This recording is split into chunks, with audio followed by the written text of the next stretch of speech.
Starbucks pumpkin spice lattes have become an American tradition for many. People guzzle tens of millions of them every year. Could it be, though, that they are racist? You probably hadn't thought of that, but you may not be a member of the feminist group Ultraviolet. They said in a tweet that, quote, "That favorite fall drink of yours is funding rent payments to white supremacy." The claim is based on Starbucks franchises located in properties owned by the Trump administration. There's one in Trump Tower.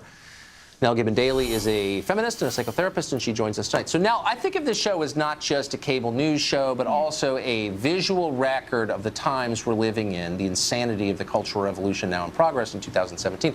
And this segment is going to be one that people 50 years from now watch with mouths agape.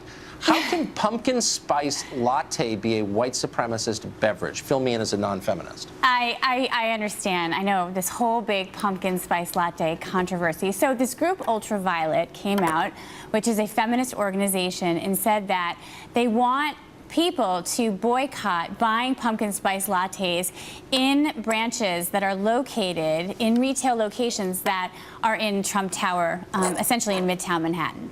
Right. I mean, you know, you often hear people say the activist left is a bunch of silly, out-of-touch rich people, and this kind of gives them ammo for that argument. I mean, in a country with, you know, serious unemployment, massive drug problems, huge levels of consumer debt, here the entitled feminists of Ultraviolet getting mad at Starbucks.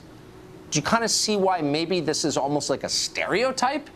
Well, this isn't a new controversy. Ever since Trump started running for president, there has been pressure for retailers to pull out of locations in Trump Tower. So it's not just Starbucks. Also, Nike has been pressured, and people have been urged not to support anything that is involved with the Trump brand.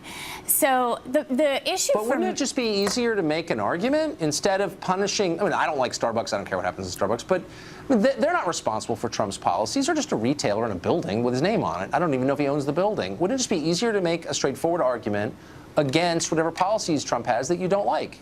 Yeah, well, I mean, what's problematic about this for me, and I am a feminist, is that historically, when we put pressure on certain corporations, sometimes it does affect policy change. In this case, Starbucks does a ton.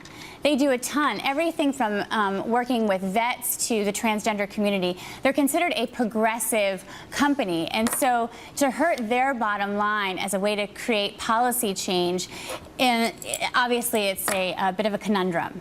Well, you know what's so interesting? When I hear companies described as progressive, whether they're Google or Apple or Uber or Starbucks, these are companies that really don't pay their employees very much. But liberals don't seem to care as long as they sign on to whatever fashionable rich person lefty cause is going on at the moment. Why is there never any pressure on these companies to pay their actual employees more?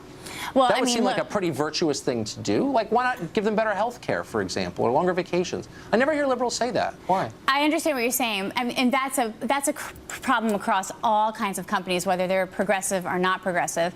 And that becomes a minimum wage question. That's not necessarily what they're talking about. Why not say, hey, Starbucks, you employ all these people, why not pay them $20 an hour if you're so progressive?